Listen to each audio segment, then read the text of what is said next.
Assalamualaikum warahmatullahi wabarakatuh. Hey, hai, hai. Welcome back to my YouTube channel. Halo teman-teman, selamat datang kembali ya di channel aku. Hari ini aku pengen ngajak teman-teman untuk ngobrolin tentang hal yang paling disenengin sama banyak orang ya, atau mungkin segelintir orang yang emang merasa benar-benar penat banget dihadapkan dengan aktivitas yang sehari-harinya itu aja ya, terutama untuk seorang ibu rumah tangga atau untuk kalian yang seharian full atau seminggu punya jam kerja 7 kali dalam seminggu gitu ya. Jadi mau nggak mau kalian itu butuh banget yang namanya me time gitu ya. Me time dapat dilakukan sebagai salah satu cara untuk self healing ya, saat tubuh kita itu merasa lelah dan juga pikiran itu seakan mumet penuh banget ya. Nah, me time menjadi salah satu faktor yang sangat manjur untuk mencharge energi kita ya.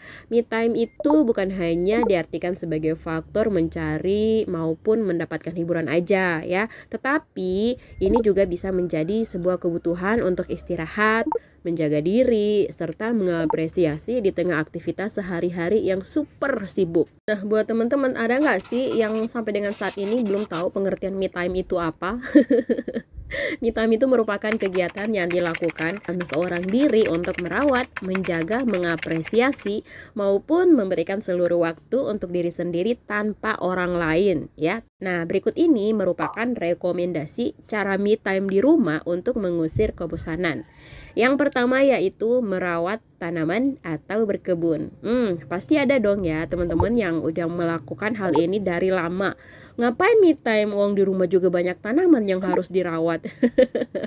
Nggak gitu konsepnya ya teman-teman. Jadi kayak gini ya, memelihara tanaman itu adalah salah satu cara me time yang bisa kita lakukan gitu ya.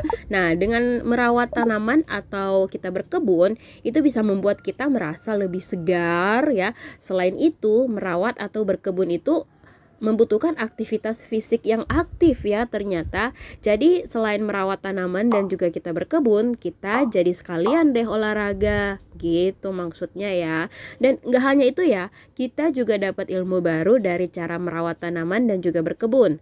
Dengan begitu kita punya hobi baru yang mengasyikan dengan merawat tanaman atau berkebun tadi gitu teman-teman. Terus yang kedua yaitu membaca buku. Agar me time kita semakin berkualitas, kita bisa membaca buku-buku yang tidak sempat kita sentuh saat kita menjalani rutinitas harian kita ya. Nah, daripada bertumpuk di rak buku, mending ya dibaca bukunya, dan harus dipastikan ya suasana di sekitar itu sangat tenang sehingga kita bisa konsentrasi dalam memahami isi buku itu, isi bacaan itu.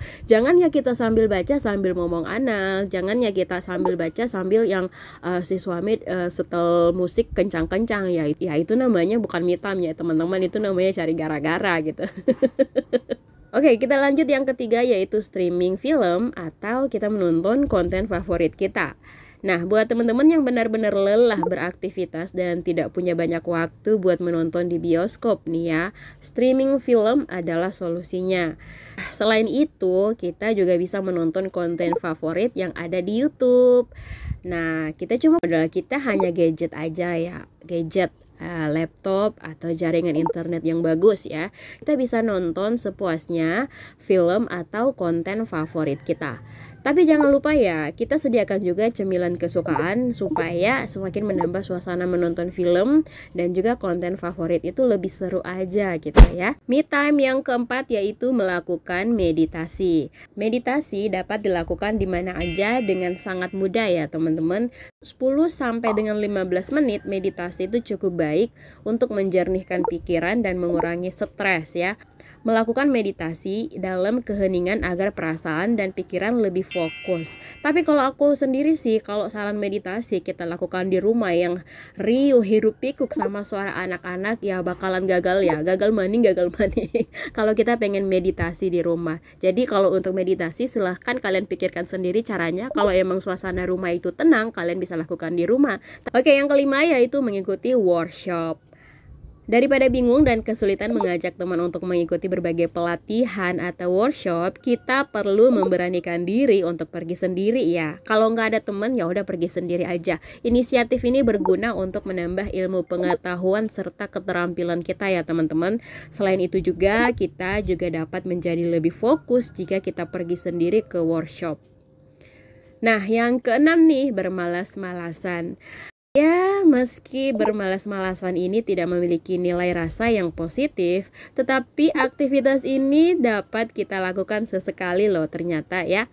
Nah, saat tubuh kita terasa sangat lelah, gak ada salahnya kalau kita hanya bermalas-malasan di kamar tanpa melakukan hal apapun ya, sampai tenaga dan energi itu pulih kembali. Aku biasanya kayak gini ya teman-teman, suka malas gitu ya, ntar dulu gitu, pengen baring, pengen rebahan sejam gitu ya, yang penting bisa rebahan dulu gitu. Setelah itu baru lanjut untuk melakukan aktivitas berikutnya. Aktivitas me time bermalas-malasan ini dapat menjadi sangat seru ya ternyata kalau kita sudah menemukan titik rasa nyamannya.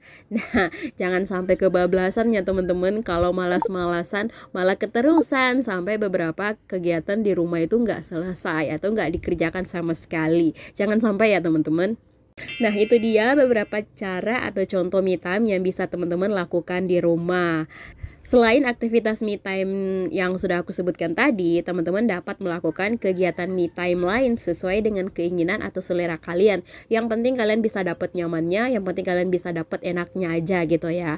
Aku hanya nyaranin aja kalau emang kalian gak punya budget banyak, kalian bisa lakukan aja di rumah gitu ya, sendiri di rumah. Ya namanya me time ya sendiri.